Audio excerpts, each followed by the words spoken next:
नमस्कार।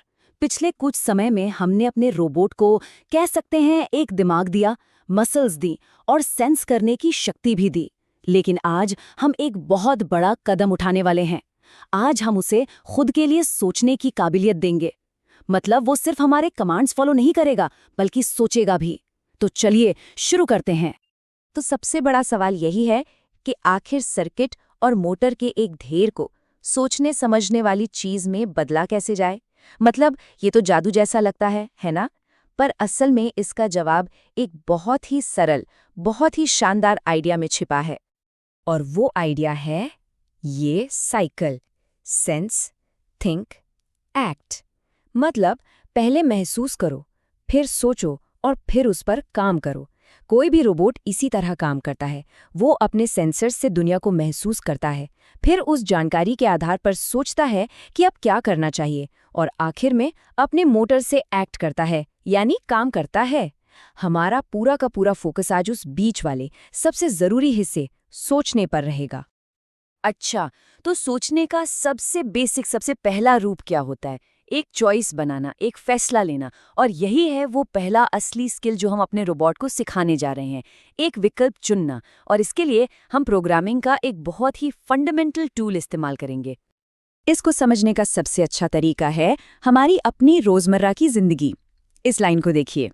अगर बारिश हो रही है तो छाता लेंगे, नहीं तो सनग्लासेस पहनेंगे। सिंपल है ना? यहाँ एक कंडीशन है, बारिश का होना, और उस कंडीशन के आधार पर दो अलग अलग एक्शन हैं। बस यही लॉजिक, बिल्कुल यही लॉजिक प्रोग्रामिंग में काम करता है। प्रोग्रामिंग की दुनिया में इसे कहते हैं इफ एल्स स्टेटमेंट। और सच कहूं तो ये कोड का वो हिस्सा है जो असल में फैसले लेता है। ये प्रोग्राम के लिए एक चौराहे की तरह है, जहां उसे चुनना होता है कि किस रास्ते पर जाना है, और ये फैसला इस बात पर निर्भर करता है कि कोई शर्त सही है या गलत। अब हमारे रोबोट के केस में ये शर्त आएगी उसकी सेंसर डेटा से। जैसे ये कोड की लाइन, ये बस एक सीधा सा सवाल पूछ रही है, क्या सामने कोई चीज 20 सेंटीमीटर से ज्यादा पास है? इसका जवाब या तो हाँ होगा या ना। और बस इसी हाँ या ना के सवाल जवाब से रोबोट को अपने आसपास की दुनिया पर रिएक्ट करने की पावर मिलती है। ठीक है, तो अब हमारा रोबोट एक फैसला तो ले सकता है, बहुत बढ़िया। पर क्या हो अगर हम चाहें कि वो कोई काम बार बार लगातार करता रहे? इसके लिए हमें उसे धैर्य और लगन सिखानी होगी। और प्रोग्रामिंग में ये काम हम करते हैं लूप्स की मदद से। इसमें सबसे पहला टाइप है फॉर लूप। फॉर लूप इसे हम तब इस्तेमाल करते हैं जब हमें बिल्कुल पक्का पता हो कि कोई काम कितनी बार करना है। जैसे मान लीजिए किसी रेसिपी में लिखा है इस मिक्सचर को 10 बार घुमाओ, या हमारे रोबोट के लिए इस एलईडी लाइट को ठीक 5 बार ब्लिंक कराऊं। गिनती फिक्स है। तो फॉर लूप तब परफेक्ट है जब आपको कोड को एक तय गिनती तक रिपीट करना हो। ये एक छोटे से मैनेजर की तरह है, जो काउंटर लगाकर हिसाब रखता है कि कोई काम कितनी बार हो गया। लेकिन हमेशा तो हमें गिनती पता नहीं होती, है ना? जैसे पानी को तब तक गर्म करो जब तक वो उबलने न लगे। अब ये कितनी देर में होगा हमें नहीं पता। यहीं पर काम आता है व्हाइल लूप। ये गिनती पर नहीं, बल्कि एक शर्त पर काम करता है। तो व्हाइल लूप का फंडा सिंपल है। वो तब तक चलता रहेगा, चलता रहेगा, चलता रहेगा जब तक उसकी कंडीशन पूरी हो रही है। और जैसे ही वो कंडीशन गलत हुई, लूप फौरन रुक जाएगा। ये उन सिचुएशंस के लिए बेस्ट है जहां हमें पहले से नहीं पता कि काम कितनी बार दोहराना पड़ेगा। तो इसको एक बार आमने सामने रखकर देखते हैं। फॉर लूप तब इस्तेमाल करें जब आपको पता हो कितनी बार, जैसे 10 बार मिलाना है। और व्हाइल लूप तब जब आपको पता हो कब तक, जैसे उबलने तक। सही सिचुएशन में सही टूल चुनना आपके कोड को कहीं ज्यादा स्मार्ट और एफिशिएंट बना देता है। अब जैसे जैसे हमारा रोबोट ज्यादा स्मार्ट होता जाएगा, उसका कोड यानी उसका दिमाग वो और ज्यादा कॉम्प्लेक्स होता जाएगा, उलझ सकता है। तो हमारा अगला स्किल है ऑर्गेनाइजेशन के बारे में, यानी उसके विचारों को साफ सुथरा और व्यवस्थित कैसे रखें। देखिए, बिना फंक्शंस के हमारा मेन कोड एक बहुत लंबी, कभी ना खत्म होने वाली शॉपिंग लिस्ट जैसा लगने लगता है। हर छोटी छोटी डिटेल एक ही जगह पर, और ये समझना मुश्किल हो जाता है कि आखिर हो क्या रहा है। बहुत जल्दी ये कोड एक उलझे हुए धागे के गोले जैसा बन सकता है। और इस उलझन का हल है फंक्शंस। फंक्शन बस कोड के एक हिस्से को दिया गया एक नाम है, एक तरह का शॉर्टकट।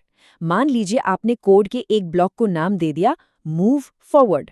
अब जब भी रोबोट को आगे बढ़ाना है तो आपको मोटर कंट्रोल की वो सारी 4-5 लाइनें बार बार लिखने की जरूरत नहीं, बस एक बार बोलिए मूव फॉरवर्ड, हो गया काम।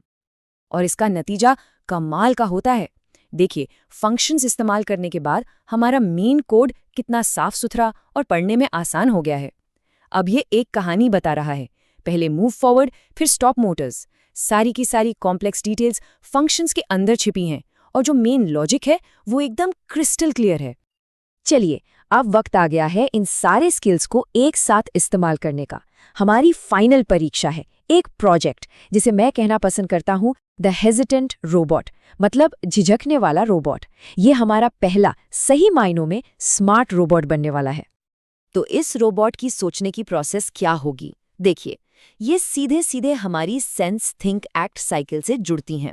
स्टेप 1, सेंस, वो किसी चीज से अपनी दूरी को महसूस करेगा। स्टेप 2, थिंक, वो इफ स्टेटमेंट का इस्तेमाल करके सोचेगा कि क्या दूरी बहुत कम है। और स्टेप 3, एक्ट, इस फैसले के आधार पर वो या तो रुक जाएगा या आगे बढ़ता रहेगा, वो काम करेगा। लेकिन इससे पहले कि हम इसे ऑन करें, एक बहुत जरूरी बात, सेफ्टी। देखिए, जब कोड में गड़बड़ होती है तो रोबोट कुछ भी अजीब हरकत कर सकते हैं। इसलिए हमेशा कोड अपलोड करते वक्त रोबोट के पहियों को जमीन से ऊपर रखें। इसे हमेशा किसी ऊंची टेबल पर नहीं, बल्कि साफ फर्श पर टेस्ट करें। और हाँ, बैटरी को जल्दी से कैसे निकालना है, इसका प्लान हमेशा तैयार रखें। और ये रहा इस पूरे प्रोजेक्ट का दिल। कोड की ये एक लाइन ही इस रोबोट का दिमाग है। ये लगातार दूरी चेक कर रही है और मिली सेकेंड्स में ये फैसला ले रही है, रुकना है या आगे बढ़ना है। ये है हमारी sense think act cycle, live in action. और अगर आपका रोबोट ऐसा कर रहा है तो एक पल के लिए रुकिए और इस मोमेंट को एंजॉय कीजिए। ये एक बहुत बहुत बड़ी कामयाबी है। आपने सिर्फ सर्किट और मोटर के एक ढेर को एक ऐसी चीज में बदल दिया है जो अपने आसपास की दुनिया को समझ सकती है, महसूस कर सकती है और उस पर रिएक्ट कर सकती है। आपने उसे सोचने की शक्ति दी है। तो फटाफट एक नजर डालते हैं कि आज हमने क्या क्या सीखा। हमने इफ एल्स स्टेटमेंट से फैसले लेना सीखा, फॉर और व्हाइल लूप्स से कामों को दोहराना सीखा और फंक्शंस की मदद से अपने कोड को साफ सुथरा रखना सीखा। ये प्रोग्रामिंग की दुनिया के बिल्डिंग ब्लॉक्स हैं। तो जाने से पहले एक आखिरी सवाल। आज हमने रोबोट को उसका पहला खुद का विचार दिया, सामने कोई रुकावट आए तो रुक जाओ। अब सवाल ये है कि उसका दूसरा विचार क्या होना चाहिए? क्या उससे मुड़ जाना चाहिए या शायद पीछे हट जाना चाहिए? सोचिए, ये एक छोटा सा सवाल ही ऑटोनॉमस नेविगेशन यानी खुद से रास्ता खोजने की पूरी दुनिया का दरवाजा खोलता है।